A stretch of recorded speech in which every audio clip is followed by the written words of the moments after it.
Well, that's where I came from, top of those mountains. And I came through that culvert, going under the motorway, across this like Gaza strip of no man's land, with all these rusty old fences and all this shit. And I'm about to cross the event horizon into a very different world.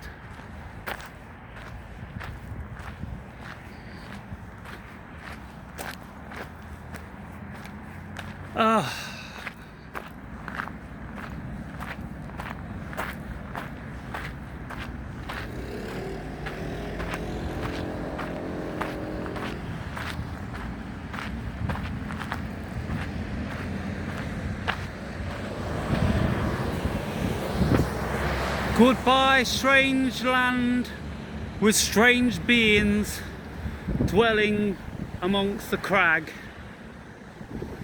by that hideous hum and drone of a road. I can't think of anywhere other than hell itself that I wouldn't want to live.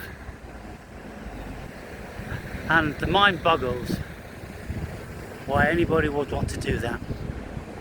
Surely they'd find a way on a boat to another island, even if they just went stowaway or something. I don't know.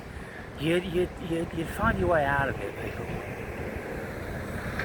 But horses for courses. Right. So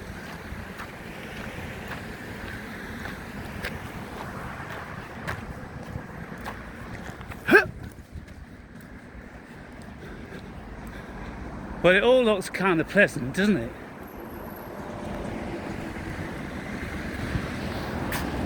The difference between the amenities: hot cold showers, clean running water, flushing toilets, comfortable beds, cool fridges, restaurants in the foyer.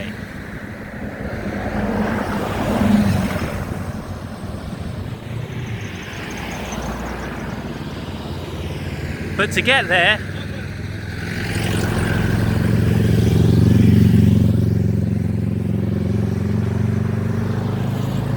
you got to run the gauntlet.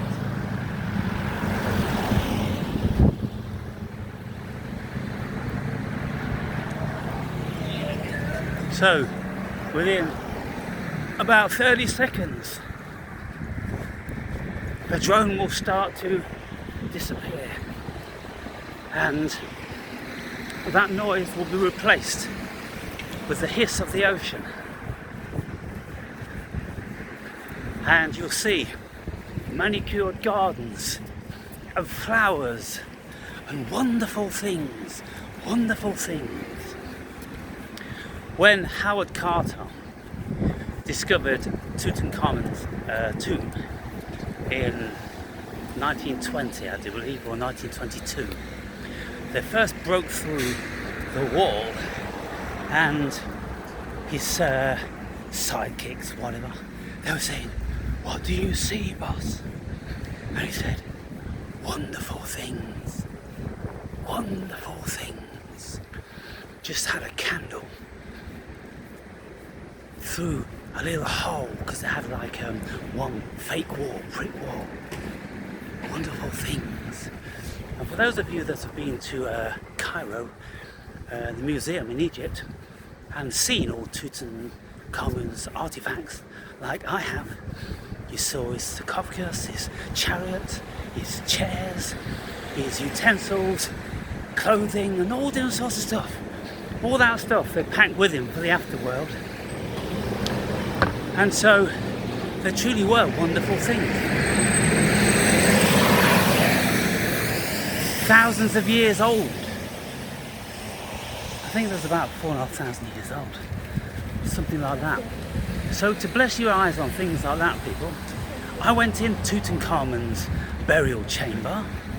I took a little bit of the stone which had chipped off one of the walls. I took that as a memento.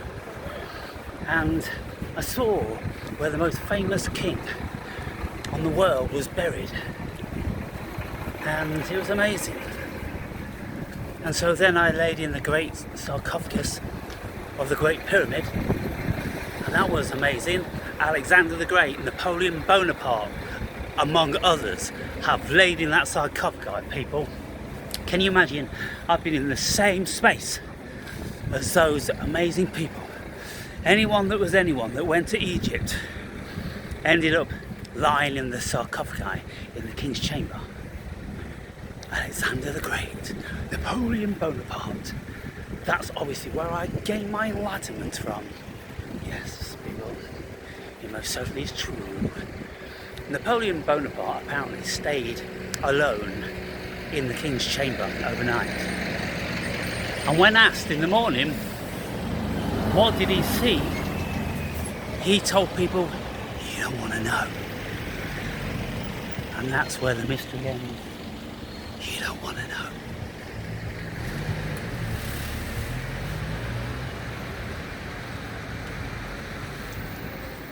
Well, okay, back in the realm of chicken packers, people. Chunky legged chicken packers, that's what we've got. Old stiffs hobbling around everywhere, retired from their chicken packing now and living off the back of other chicken packers. For how long, who knows, it's anyone's guess.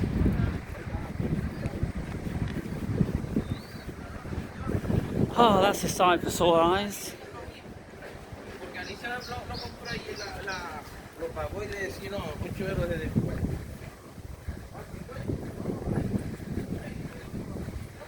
Oh, goodness me.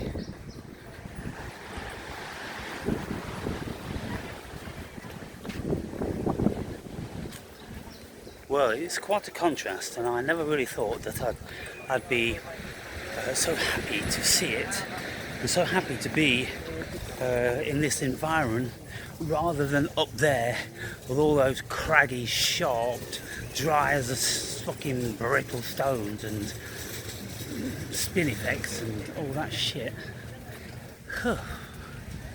Anyway, it's a nice contrast, and so let's see what the rest of the day holds, shall we? Get down onto that quiet beach, get my feet in the cool water.